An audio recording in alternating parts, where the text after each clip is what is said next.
E eu creio que esta é uma noite de cura. Sempre que nós exaltamos o nome do Senhor, sempre que nós bendizemos o seu nome, enquanto nós adoramos ao Senhor, cadeias se rompem e os grilhões caem por terra. Amém? Então a palavra do Senhor nos diz, Levítico capítulo 6, a partir do versículo 8. Disse mais o Senhor a Moisés: dá ordem a Arão e aos seus filhos, dizendo: esta é a lei do holocausto. O holocausto ficará na lareira do altar toda noite até pela manhã, e nela se manterá acesa o fogo do altar. O sacerdote vestirá a sua túnica de linho e os calções de linho sobre a pele nua, e levantará a cinza quando o fogo houver consumido todo o holocausto sobre o altar, e a porá junto a este. Depois despirá as suas vestes e porá outras, e levará a cinza para fora do arraial a um lugar limpo. O fogo, pois, sempre arderá sobre o altar, não se apagará, mas o sacerdote acenderá a lenha nele a cada manhã, e sobre ele porá em ordem o holocausto, e sobre ele queimará a gordura das ofertas pacíficas. O fogo arderá continuamente sobre o altar e não se apagará. Aleluia, só até aqui.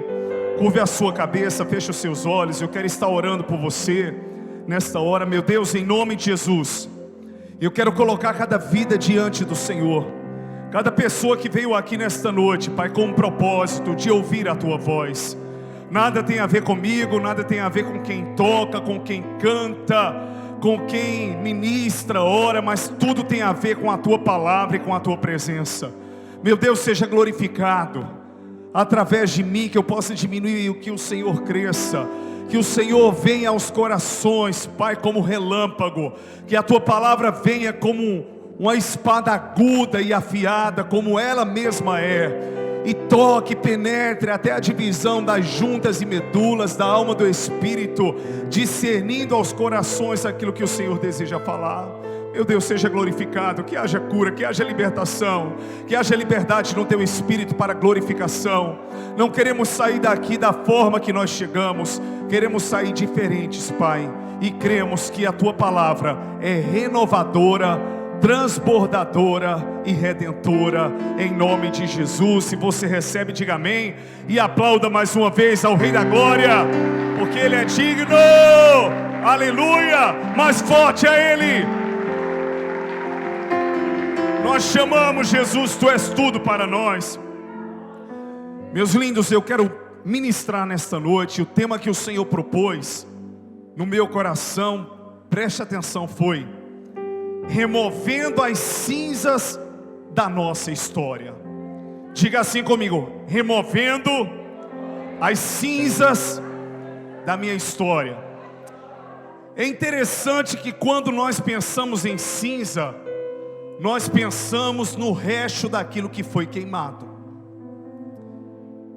A cinza no mundo bíblico também, na antiga aliança, ela não só representava o resto daquilo que foi queimado, ela também era usada para ser colocada na cabeça de pessoas, de homens e mulheres que estavam em um estado de luto e de humilhação diante do Senhor e diante de uma circunstância.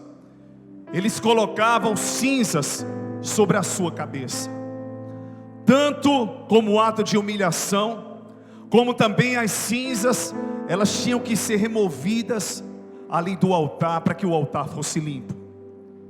E quando eu começo a pensar nisso, eu começo a pensar que muitas vezes na nossa história, você que chegou aqui nesta noite com o propósito de ouvir a voz de Deus, e eu também,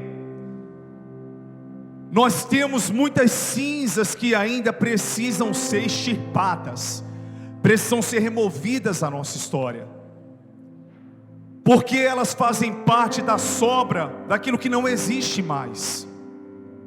Elas fazem parte do resto daquilo que já foi queimado. E quando nós lemos um texto na antiga aliança, nós não estamos vivendo pela lei, Nós não caminhamos pela lei, nós caminhamos na nova aliança, pelo novo e vivo caminho do Senhor Jesus, pela graça dele. Mas quando nós olhamos para os textos da antiga aliança, nós vemos a aplicação espiritual para a nossa vida, porque Jesus, o próprio, ele cumpriu toda a lei. É interessante que o escritor aos Hebreus, no capítulo 1, ele diz: outrora tendo Deus falado por meio dos profetas, agora se revelou por meio dos seus filhos, do seu filho. Ou seja, o escritor dos Hebreus estava dizendo: toda a revelação que nós precisamos está em Cristo. Ela é cristocêntrica, a palavra de Deus, ela está centralizada na pessoa do Senhor Jesus. Mas o próprio Jesus, ele cumpriu toda a lei.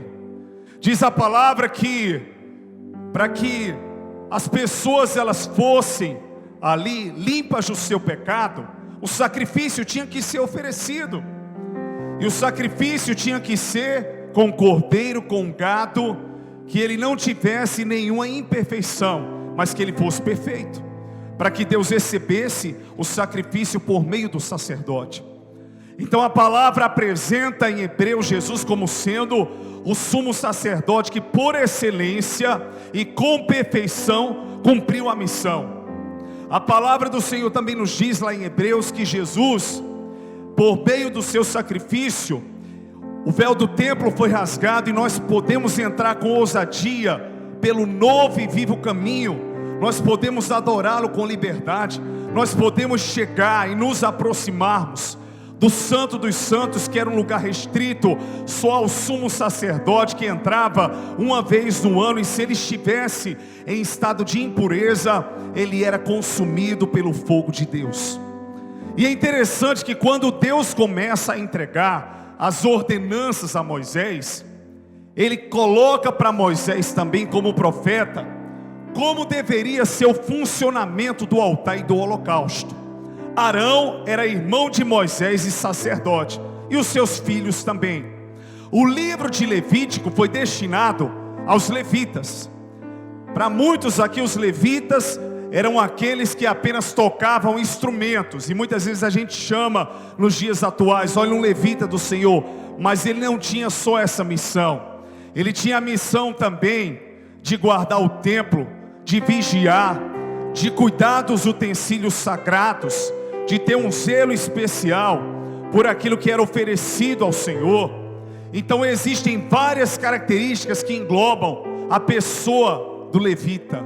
E aqui no livro de Levítico nós vemos um texto que o Senhor começa a falar com Moisés, para que ele passe para Arão qual seria o direcionamento e o funcionamento do holocausto e do altar. E o Senhor vai e fala: olha só, Moisés, passa para Arão, o que é que vai acontecer? O altar será preparado, o holocausto será apresentado, onde o sacerdote colocará vestes novas de linho sobre o seu corpo. Consequentemente, quando o sacrifício for apresentado, e de repente o fogo consumir todo o sacrifício, o fogo que é o mandado do céu, então as cinzas que ficarem naquele lugar, elas devem ser removidas, e elas devem ser colocadas em um lugar limpo do lado de fora. Aí o sacerdote, ele vai trocar suas vestes novamente, e ele vai pegar a lenha e vai colocar sobre o altar, para que o fogo não se apague. E consequentemente o fogo arderá continuamente sobre o altar e não se apagará. É isso que o texto diz. Meu pastor, e qual que é a aplicação para a nossa vida atual? Hoje, o sacrifício que Deus espera receber de mim e de você, não são bois mortos, nem gados. Tudo que Deus quer é o nosso coração, quebrantado e contrito diante dele. Mesmo na antiga aliança, Davi já entendeu esse princípio no Salmo 51. Deus, eu poderia te dar ofertas, holocaustos, sacrifícios, mas eu sei que o Senhor as desprezaria. Mas um coração quebrantado e contrito o Senhor não desprezará. Por isso que o Senhor diz na sua palavra: filho, dá-me o teu coração. E hoje o altar de sacrifício é o nosso coração. O fogo é representado pela presença de Deus, pela pessoa do Espírito Santo, na teologia bíblica, onde nós vemos que lá em Pentecostes, a palavra do Senhor nos diz que quando o Espírito Santo veio batizando e veio para habitar no povo, ele veio com línguas repartidas como que de fogo. Ele soprou nos 4 cantos daquele lugar. Então o fogo representa a manifestação da presença de Deus em nós e através de nós. E quando nós olhamos para a madeira, para o sacrifício, eu preciso hoje me sacrificar. Eu não preciso me sacrificar para ser salvo. Eu já fui alcançado pela graça. Eu não preciso me sacrificar para poder ter a eternidade. Mas a partir do momento que eu fui salvo no Senhor Jesus e que eu caminho debaixo da graça, a Bíblia diz que Deus nos salvou pela fé por meio da graça, mas nos colocou a capacitação para que venhamos a ter boas obras e venhamos a andar nelas. Então Paulo fala de uma luta contra a carne e contra o Espírito. O Espírito não é o Espírito Santo, Espírito do homem, onde na verdade nós queremos obedecer a Deus, nós queremos ser fiéis ao Senhor, mas de repente ainda estamos em uma carne que é pecaminosa e lutamos contra ela, porque queremos obedecer a Deus e queremos cumprir a sua vontade. E quando pecamos, nos sentimos tristes, ficamos angustiados, porque queremos ali agradar o Senhor. Só que mais do que agradar a Ele, nós queremos caminhar em santidade diante da presença dEle.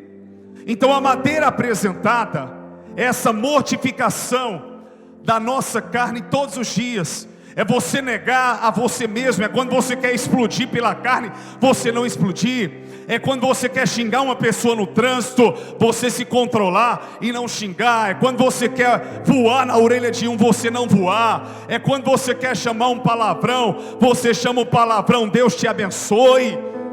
É quando você de repente quer dizer poucas e boas à esposa, ao patrão, ao funcionário, ao amigo, e de repente você se controla e o Espírito traz uma palavra branda, porque está escrito lá em Provérbios que a palavra branda desvia o furor. Você mortifica a sua carne quando chega em casa e diz: eu vou hoje para o culto do renovo. Aí aparece a dor de cabeça que não tinha aparecido, a preguiça que estava ali começando a chegar, e você de repente luta contra este sentimento, porque você entende que precisa estar diante do Senhor, recebendo de Deus a porção que Ele tem para você, congregando em unidade, sendo enxertado ali na igreja do Senhor Jesus, sendo igreja, e ali podendo comer daquilo que Ele tem para nos dar e beber da fonte que Ele tem para saciar nossa sede.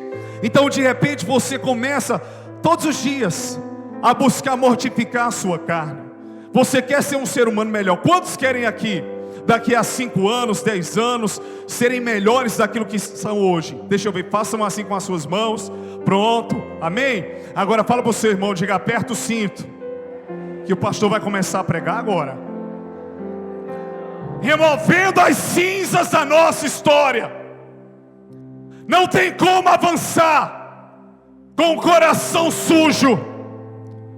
Não tem como avançar com pendências.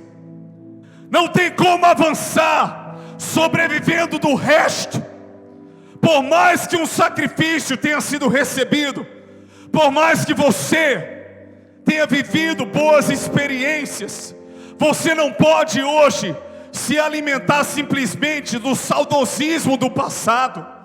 Eu sei que aquilo que de bom aconteceu te fez crescer, aquilo que de ruim aconteceu, Deus transformou a maldição em bênção. Mas a partir do entendimento que nós temos de que andarmos com Deus é andarmos em novidade de vida, e que nós somos novas criaturas. Nós precisamos compreender que assim como nos alimentamos no café da manhã, no almoço e no jantar, Deus Ele tem uma porção nova todos os dias. Deus Ele não se repete.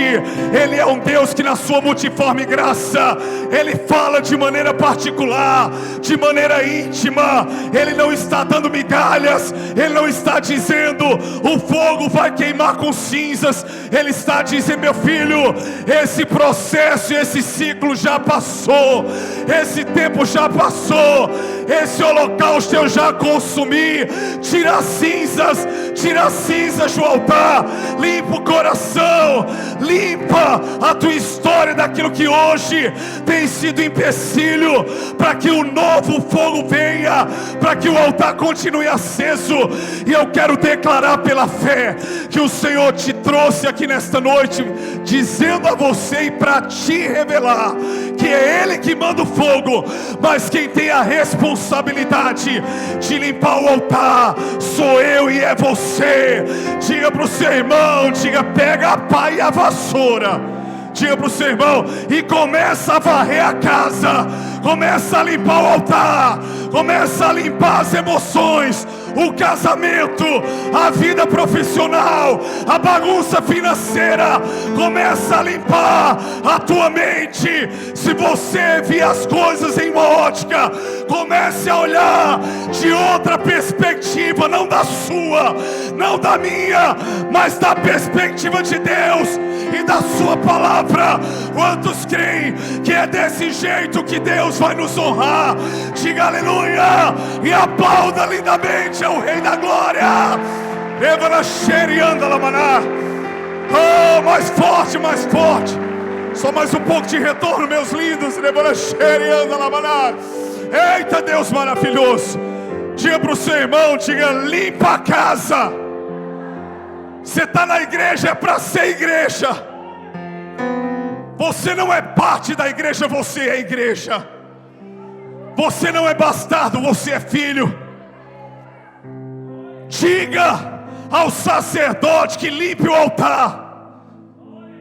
Tem gente que quer misturar madeira nova com cinza velha. Isso revela uma indisposição, uma preguiça emocional e espiritual. Diga para o seu irmão: deixa de ser bagunceiro. Tem gente que está juntando sabonete fino em cima de sabonete para poder render. Tem gente que está colocando a metade de detergente e a metade de água para poder render. Você está entendendo? Tem gente que pega, graças a Deus que hoje televisão não tem mais a necessidade de colocar na antena um bombril. Mas em nome de Jesus, pare de querer ficar mexendo no velho, misturando com o novo. Pastor, e qual é o respaldo bíblico? O que Jesus ele disse: não se pode colocar um vinho novo em odre velho, não se pode colocar um tecido novo em um tecido velho rasgado. Não misture o velho com o novo. Aprenda com o velho e viva o novo, mas não misture. Se você crê que é assim, diga aleluia. Jesus ele disse: eu vim para vos trazer uma vida abundante, para vos trazer novidade de vida. Primeiro princípio é esse. Diga para o seu irmão: não misture o velho com o novo. Ou você é daqueles que as bananas já estão pretas, podres, e você vai pegar a bananinha nova e coloca perto.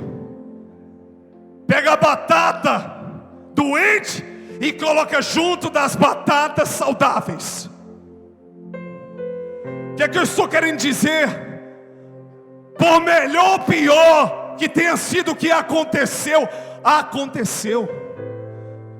Lembranças boas sim, crescimento sim, mas pararmos no tempo não. Diga para o seu irmão, diga: se atualize, meu irmão. Diga: se atualize. É interessante que eu fui muito marcado pelo Ministério de Louvor diante do trono.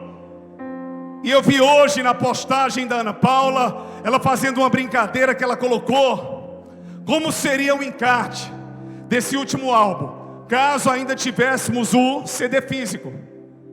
E eu me lembrei de quantas vezes eu comprei, e as pessoas recordando. Ela disse: eu gostei muito dessa brincadeira, mas hoje você pode receber as nossas músicas e ouvi-las nas plataformas digitais. E é interessante que os louvores, eles permanecem com a mesma essência. A centralidade é Cristo, não só dela, mas de tantos outros adoradores que nós temos pelo Brasil. Mas a forma mudou, nós evoluímos. Hoje nós conseguimos chegar a uma transmissão. Hoje nós conseguimos chegar até a casa de uma pessoa que não pode vir à igreja através de uma live. E nós precisamos entender que da mesma forma que o mundo se atualiza, a nossa vida espiritual ela precisa ser atualizada. Porém o princípio e a essência é a palavra. Quando eu falo de atualização, não é trazer a cultura do mundo para a igreja, é nós sermos a cultura que o mundo precisa. É nós revelarmos a glória e a graça que o mundo precisa ver através de nós. Atualizar funciona mais hoje. Você pegar um folhetozinho e entregar a uma pessoa, talvez funcione, mas na grande maioria jogam fora. Você pega algo no sinal, a pessoa às vezes nem olha direito, ela já coloca no porta-luva. Mas de repente uma irmã, certa vez, ela chegou para evangelizar numa praia de surfista. Ela disse: se eu for entregar panfleto aqui, eles não vão receber. Ela disse: colocou aquela roupa de surfista, ela vem ela com a prancha. E perguntou: quem é que ganha aqui? Quem é o melhor daqui? Eu queria saber, porque eu estou aprendendo a surfar também. E ela disse que estava disposta a aprender. E é interessante que naquele momento ela disse: olha, agora deixa eu contar uma coisa para vocês. Teve um surfista que ninguém barrou ele por toda a história. Esse surfista foi extraordinário e surfou na tempestade. E ela começou a contar a história e começou a agregar pessoas. Pense no surfista que, vou dizer uma coisa, e ele não era novinho como vocês assim não. Já tinha entre os 30, 33 anos mais ou menos. Agora o homem surfou como ninguém. E eles falam logo quem foi. Diz: foi Jesus. Nem de prancha precisou, ele andou sobre as águas. Eu sei que dentro dessa estratégia ela ganhou vários surfistas para o Senhor Jesus. A essência mudou não, mas a estratégia sim. Por quê? Porque para cada pessoa Deus ele se revela na sua essência, mas na linguagem daquela pessoa. Por isso que o evangelho ele é poder, mas ele é claro, ele tem seu objetivo, ele tem que vir como espada afiada aos corações. A nossa responsabilidade é pregarmos, mas quem convence o homem é o Espírito Santo. Quantos entendem? Digam aleluia. Então fala para o seu irmão: não mistura cinza velha com madeira nova. O sacerdote, segundo o princípio, ele tinha que trocar de roupa, ter disposição para mudar. Eu estou errado, isso aqui não está bom para mim, fui eu que errei com você. Vai para a cruz, trocar as vestes, entender que para cada ciclo da nossa história Deus tem novas vestes, entender que Deus é um Deus de estações. Há tempo de ajuntar, mas há tempo de separar. Há tempo de plantar, mas há tempo de colher. E eu não posso entender que Deus deixou de ser Deus porque os ventos sopraram. Eu não posso entender que Deus ele mudou porque Ele alterou algumas coisas na minha vida. É Ele que manda, Ele tira do lugar o que Ele quer. Ele é o carpinteiro, Ele me molda, Ele me refaz, porque também Ele é o oleiro. Mesmo que o barro esteja amassado e o vaso seja quebrado, nós estamos na olaria daquele que pode nos transformar e nos refazer. Se você crê, diga aleluia. Fala para o seu irmão, diga: tenha disposição para poder mudar as vestes. É interessante que quando você se vê, você até quer ser uma nova pessoa, você até quer manifestar um novo temperamento, mas tem hora que você é provado na água e no fogo. Tem hora que você fica saturado, tem hora que você chega no limite e a carne quer reinar, e você quer falar, e você quer permitir que Satanás ele tenha lugar na sua vida. Mas de repente você lembra do que Deus tem falado contigo. Você lembra o que você pode perder. Você não vai perder salvação, você não vai perder graça, mas você pode pagar um alto preço por causa de decisões impensadas, por causa de escolhas erradas. E Deus está dizendo nesta noite: deixa eu trocar suas vestes, porque com o respaldo da nova aliança para a velha aliança, é que Jesus ele diz na parábola do filho pródigo, que quando o filho pródigo chegou com as vestes surradas e rasgadas, ele mandou ele tomar banho, e ele colocou um novo calçado, uma nova roupagem e um novo anel.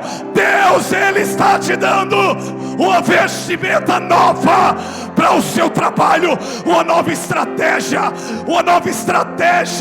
para o seu relacionamento, para a sua família, uma nova estratégia para a sua vida. Dá uma saculejada no seu irmão, diga: é ano de mudança. Fala para ele com fé: é ano de mudança. Muda de roupa, deixa Deus fazer o que só Ele pode fazer. Se você crê, dá um glória a Deus, o glória mais forte que você já deu. Oh, e aplauda o Rei da Glória.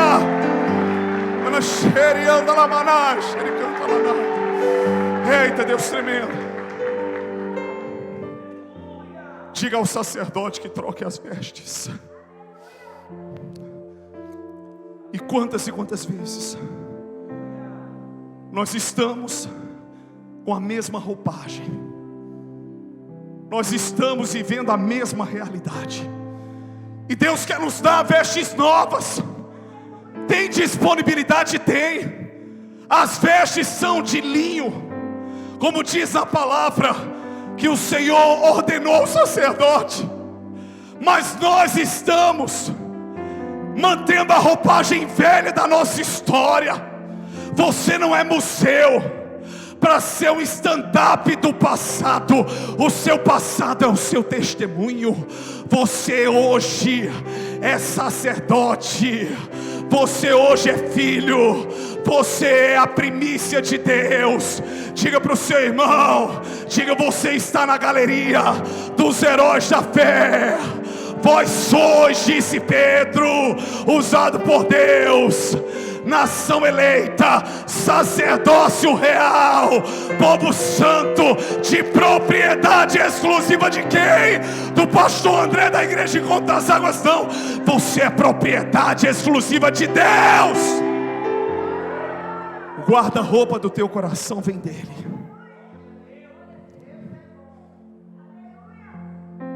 Como é que você quer que as coisas mudem à sua volta se você não muda? Como é que você quer que a família mude se você não está disposto a mudanças? Deus não está pedindo para que você faça, Deus está dizendo: só permita que eu faça, só permita que eu realize, só permita que eu toque, só permita que eu cumpra. Nós não podemos ter em Cristo apenas um Salvador. Ele precisa ser de fato o Senhor supremo e soberano das nossas vidas. Terceiro princípio, a palavra diz que o Senhor disse: diga ao sacerdote que ao trocar as vestes, limpar o altar, tirando as cinzas, ele pega a madeira nova. Diga assim para o seu irmão, diga: vamos colocar uma madeira nova, porque tem mais entrega e tem mais fogo. Onde existe entrega, existe manifestação de glória. Nós não podemos cobrar de Deus o que Ele já fez. Nós não podemos pedir ao Senhor o que Ele já nos deu. A glória, a presença está disponível. O que faz com que um culto, vamos colocar assim, um momento como esse, seja tremendo, não é nem a palavra em si, não é nem quem toca, é a disponibilidade dos corações, é o terreno fértil, é o que Jesus disse: se a semente for lançada em uma terra boa, ela vai brotar, vai crescer e vai frutificar. Você não veio por vir, você não está por estar, você veio porque você deseja ouvir a voz de Deus, mas não só ouvi-lo, mas ser transformado de fé em fé, de glória em glória, de vitória em vitória. Se você crê que é assim e você deseja essa verdade, diga aleluia, diga glória a Deus. Irmã, você de rosa aqui, não, ela, Deus está te curando nesta noite. Na sua região uterina, eu não sei, mas Deus está te curando. Todo o teu sistema reprodutivo, Deus está trazendo uma cura especial. E Deus está dizendo: minha filha, eu estou colocando também os teus hormônios no lugar. Isso vai ser um selo e um sinal de algo que eu farei através de você, espiritualmente e emocionalmente. Eu não sei da sua história, eu não sei, meu irmão, o que você tem passado, mas Deus está realizando algo transformador de dentro para fora. Receba nesta noite, em nome de Jesus. Você, meu lindo jovem da terceira fila no fim aí de preto, faz assim. Deus tem algo grande contigo. Por isso que o Senhor te livrou de um acidente, e por isso que o Senhor te trouxe aqui nessa noite. Você tem um chamado, você é um evangelista. Só que Deus está migrando você de um lugar para outro, porque as suas raízes não estavam conseguindo aprofundar. E Deus está dizendo: meu filho, o que eu tenho contigo é para o Brasil. Você é uma voz profética para o Brasil. Você desde o ventre foi separado, escolhido e eleito. Por isso que houveram desafios durante a sua gestação. Mas eu te digo, hoje eu estou te gerando novamente ministerialmente. Você tem o meu coração, você tem compaixão pelas pessoas, você ama o que eu amo. Muitas vezes é até criticado porque aprontam com você, e você de repente vai lá e com facilidade você perdoa, e chegam para você e diz: meu irmão, não seja besta não. Deus está dizendo: isso não é ser besta, isso é ter a minha identidade, o meu caráter. Não fuja da essência que eu te dei. No ano de 2023 eu te levantarei, e muitos olharão e dirão: como pode o Senhor fazer? E como sinal de que Deus fala contigo, é que você nesta noite veio dizendo: Deus, fala comigo de maneira específica, porque eu preciso ouvir a tua voz. Se você crê que o nosso Deus é o Deus que fala, diga aleluia, aplauda o seu nome.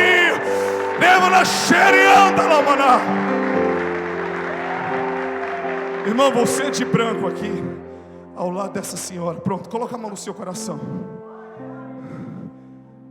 Deus está estabilizando todos os teus hormônios e trazendo cura. Satanás tentou te destruir mentalmente, as tuas emoções e a tua estrutura. Você pensou que iria enlouquecer, mas Deus hoje está sarando você do alto da sua cabeça até a planta dos seus pés. Deus está restituindo na tua vida financeira o que você perdeu. Aquilo que você pensou que não teria mais, se prepare, porque Deus vai trazer para suas mãos mas Deus em primeiro lugar está te sarando no corpo e na alma, para que você esteja pronto a viver o que Ele vai fazer do lado de fora. O inimigo tentou no ano de 2022 destruir tua família, diante de uma situação que você viveu, mas o Senhor, Ele exterminou todo o plano e todo intento de Satanás. Está dizendo nesta noite: eu sou contigo, prossiga, avance, porque a minha presença te respaldará. Se você crê, diga aleluia.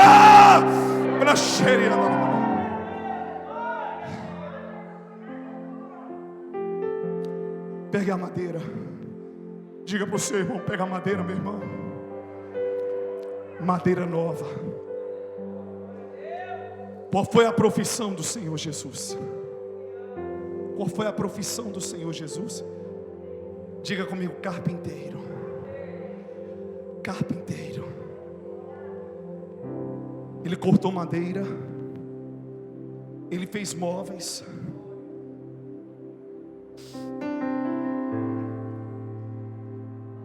E eu quero dizer algo para você, para que o fogo não se apagasse. O profeta, o sacerdote, ele tinha que providenciar a madeira antes que o fogo se apagasse. Diga para o seu irmão: Deus acende o fogo. Diga: é Deus que acende o fogo, mas quem é responsável em manter a chama acesa é você. Deus te trouxe aqui nesta noite para acender o fogo dos sonhos que Satanás tentou que você desistisse deles. Deus te trouxe aqui nessa noite para incendiar o teu coração em relação àquele projeto que você não acreditava mais, em relação àquela visão que você achava que não se cumpriria mais.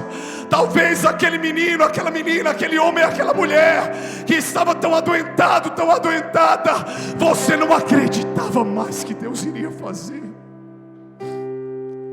E você trouxe para o altar de Deus o seu coração. Você trouxe a madeira. Você veio aqui porque você quer ser limpo.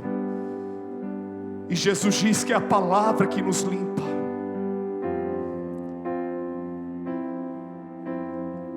E de repente Ele manda o fogo.